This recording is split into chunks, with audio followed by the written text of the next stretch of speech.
ఏపీలో రాజకీయాలు శరవేగంగా మారుతున్నాయి. జగన్ను దెబ్బతీయడానికి అన్ని రాజకీయ పార్టీలు ఏకమవుతున్నాయి.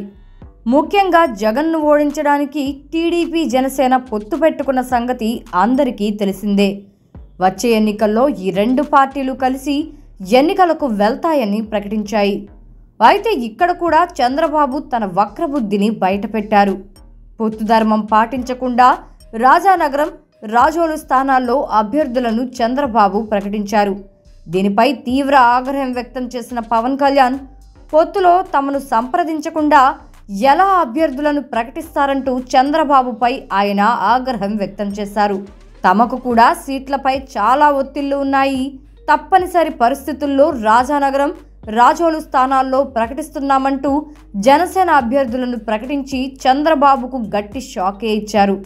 వైసీపీని ఓడించడానికే పొత్తులో ఉన్నాము తప్పిస్తే ఎవ్వరి కింద పనిచేయడానికి తాము లేమని పవన్ కళ్యాణ్ చెప్పుకొచ్చారు.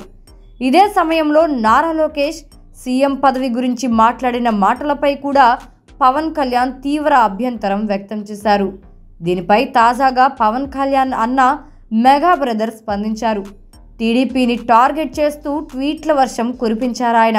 చర్యకు ప్రతిచర్య ఉంటుందని న్యూటన్ సిద్ధాంతాన్ని నాగబాబు తెర మీదకు తీసుకువచ్చారు.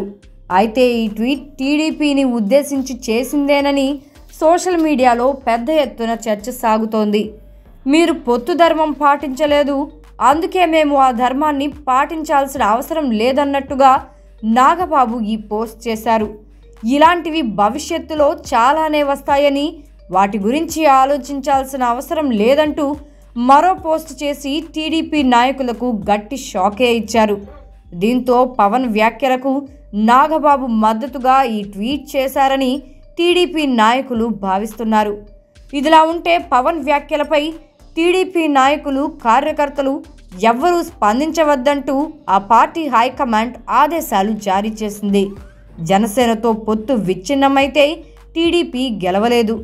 దీన్ని గ్రహించిన పార్టీ అధిష్టానం అందుకే వెంటనే దిద్దుబాటు చర్యలు చేపట్టింది. జనసేనకు వ్యతిరేకంగా ఎలాంటి కామెంట్స్ చేయడానికి వీల్లేదని టీడీపీ నాయకులను, కార్యకర్తలను వారించింది.